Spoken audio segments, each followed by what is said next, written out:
এটা হলো আমরা শেখ হাসিনার সময় দেখেছিলাম। শেখ হাসিনা কতক্ষণ হলো গণভবনে মাছ ধরতো, কতক্ষণ তাহাজ্জুদের মুনাজাত দিত। তাই একজনকে ফেসিস সিস্টেমের কাঠামোর অনেক উপরে উঠানো হয়েছে। সবাই দুনিয়ার খারাপ, শেখ হাসিনা ভালো ছিল। এখন এই পরিস্থিতি দেখতে পাচ্ছি, সবাই খারাপ, কেউ চান্দাবাজ, কেউ দুর্নীতিবাজ, কেউ সন্ত্রাসী, কিন্তু একজন আল্লামা উপস্থিত হয়েছেন, উনি সব ভালো। উনি ট্রাফিক সিগন্যালে দাঁড়িয়ে যান, বিদ্যুৎ কমিয়ে দেন, সবকিছু উনি ভালো কাজ করে। কিন্তু আমি আপনাদেরকে অনুরোধ করব, আপনারও মেয়ে সন্তান আছে দুইজন, আপনার ওয়াইফ আছে, আমাদেরও মা বোন আছে, অনেক কষ্টের জায়গা। যদি এই গণ অভ্যুত্থানের পরে কোন বোনদের আমরা দর্শন হতে দেখি, প্লিজ মাপ চাই, বাংলাদেশে দর্শন আপনারা বন্ধ করুন, দ্রুত উদ্যোগ নিন, না হলে আমরা রাজপথে নারীদের নিয়ে কর্মসূচি দিতে বাধ্য হবে ইনশাআল্লাহ। লাস্ট কথা যেটা, আমরা এখনো বিচার বুঝে পাই নাই। এই যে যারা শহীদ ফ্যামিলি আছেন, আহত ভাইরা আছেন, তাদেরকে শেখ হাসিনা খুন করেছিল, আবার আওয়ামী লীগের অফিসগুলো খুলে দেওয়া হচ্ছে।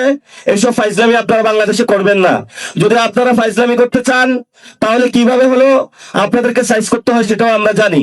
এখন আমরা আমাদেরকে বেয়াদব বলেন বা যা কিছু তা বলেন, কিন্তু আমরা অধিকারের প্রশ্নে সংস্কার, বিচার এবং বাংলাদেশের আইন শৃঙ্খলা, বাংলাদেশের মানুষের নিরাপত্তা, অধিকারের ক্ষেত্রে এক বিন্দু ছাড় দিব না। এটা আমাদের স্ট্রেট ফরওয়ার্ড কথা। এবং আপনারা যদি আসেন, রাজপথে লড়াই হবে, কিন্তু আমরা এই ক্ষেত্রে এক বিন্দু ছাড় দিতে রাজি না। এজন্য যারা আপনারা আজকে ইফতার মাহফিলে উপস্থিত হয়েছেন, লড়াই মাত্র শুরু হয়েছে, ইনশাল্লাহ লড়াই চলবে। তবে আমরা তাদেরকে একটু সুযোগ দিচ্ছি। এই সুযোগ মানে এটা না যে তাদেরকে আমরা একদম কার্ড দিয়ে দিয়েছি, যা ইচ্ছা বাংলাদেশে বসে করবে আর আমরা এখানে নাই, এমন না। আমরা এখনো বাইচা আছি, আমরা এখনো কোথাও বাইসা যাই নাই। তো এই জন্য যারা এখানে এসেছেন লন্ডন থেকে আর যেখান থেকেই, এই কাজগুলা ভাই আপনি দ্রুত করেন।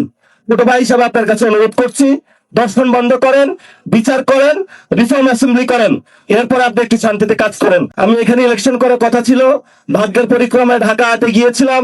ঢাকা 18-তে চান্দাবাজি সন্ত্রাসী নাই এটা আমি বলি না, এখানেও আছে।